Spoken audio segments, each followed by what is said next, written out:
بسم اللہ الرحمن الرحیم۔ اگر شدید کھانسی کا مسئلہ ہو تو گڑ کو ٹافی کی طرح چوس کر کھانے سے کھانسی ختم ہو جاتی ہے۔ واش روم میں تھوکنے سے منہ کی کینسر کی بیماریاں ہوتی ہیں۔ دودھ کے ساتھ کھجور کھانے سے یادداشت تیز ہو جاتی ہے، اور صبح نہار منہ کھانے سے انسان فٹ رہتا ہے اور بدن میں طاقت آ جاتی ہے۔ اگر شہد کی مکھی کاٹ لے تو درد والی جگہ پر سرسوں کے تیل کی مالش کریں۔ مالٹے کے چھلکے ابال کر ان میں لونگ ڈال دیں اور کمرے کے اندر رکھنے سے کمرے میں مچھر نہیں آئیں گے۔ خربوزہ کھانے کے بعد تھوڑا سا نمک چاٹ لیں تو بدہضمی نہیں ہوگی۔ گلے میں سوزش کا مسئلہ ہو تو کیلا کھانے سے سوزش ختم ہو جاتی ہے۔ دبلے پتلے افراد کالے چنوں کو بھون کر کھایا کریں، موٹے ہو جائیں گے۔ موٹی خواتین اگر چند دنوں میں دبلا پتلا ہونا چاہتی ہیں تو انار کے رس میں کھیرے کا رس شامل کر کے پی لیا کریں، اسے افاقہ ہوگا۔ انگور کا رس صبح نہار منہ پینے سے معدے کو طاقت ملتی ہے۔ اگر پیٹ میں درد ہو تو چھوٹی الائچی منہ میں رکھ کر چبا لیا کریں، پیٹ کا درد ختم ہو جائے گا۔ سوتے وقت اگر آپ کی آنکھ سے پانی آتا ہو تو سمجھ جاؤ آپ کا دماغ کمزور ہے۔ نہاتے وقت اگر پیشاب آ جائے تو سمجھ جائے آپ کا معدہ کمزور ہے اور مثانے میں گرمی ہے۔ بائیں ہاتھ سے کھانا کھانے سے ذہن میں برے خیالات آتے ہیں۔ منہ سے کھانا نکال کر کھانے سے یادداشت کمزور ہو جاتی ہے۔ عشرے میں تھوڑا سا بیکنگ پاؤڈر ڈال دیں، سگریٹ کی بو آپ کے علاوہ دوسروں تک نہیں پہنچیں گی۔ برف سے بہتے ہوئے خون کو بند کیا جا سکتا ہے۔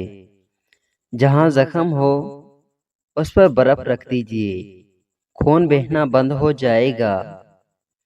اگر جسم کا کوئی حصہ جل جائے تو اس پر برف کے ٹکڑے سے مالش کریں، یا پھر برف سے پانی کو ٹھنڈا کر کے جلن بھی ختم ہو جائے گی اور چھالے بھی نہیں ہوگے۔ کھیل کے دوران یا کسی اور طرح چوٹ لگ جائے اور درد ہو برف مل لیں، درد کم ہو جائے گا۔ لیموں کے چھلکے ناخن کی مالش کرنے سے ناخن صاف اور چمکدار ہو جاتے ہیں۔ جن لوگوں کو بھوک نہیں لگتی وہ کھانے کے بعد امرود کھا لیں تو ان کی بھوک بڑھ جاتی ہے۔ ناشتے میں امرود کھانے سے قبض دور ہو جاتی ہے۔ خون کی صفائی اور نئے خون کی پیدائش کے لیے ناشتے میں شہد کے استعمال معمول بنا لیں۔ چینی کے ڈبے میں 1 عدد لونگ رکھ دیے جائیں تو چونٹیاں نہیں آئیں گی۔ آلو بخارے کا رس پینے سے پیٹ کی چربی نہیں بڑھتی۔ صبح کو لمبی لمبی سانس لینے سے کبھی دمہ نہیں ہوتا۔ صبح کو ناریل کھانے سے دماغ مضبوط ہو جاتا ہے۔ کوئلے سے دانت صاف کرنے سے دانتوں کی جڑوں میں ریشہ بڑھ جاتا ہے۔ دودھ میں شکر ڈال کر پینے سے منہ کے چھالے ختم ہو جاتے ہیں۔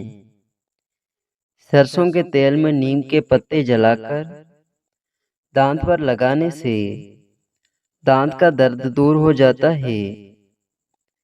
گرم پانی پینے سے گھٹنوں کا درد ٹھیک ہو جاتا ہے۔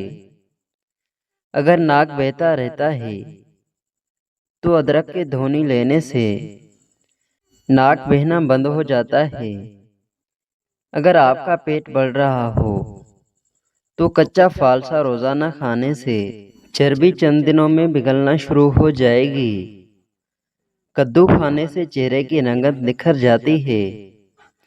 کھجور اور دہی ایک ساتھ کھانے سے چھاتی صاف رہتی ہے، بلغم نہیں آتا، گلا صاف ہو جاتا ہے۔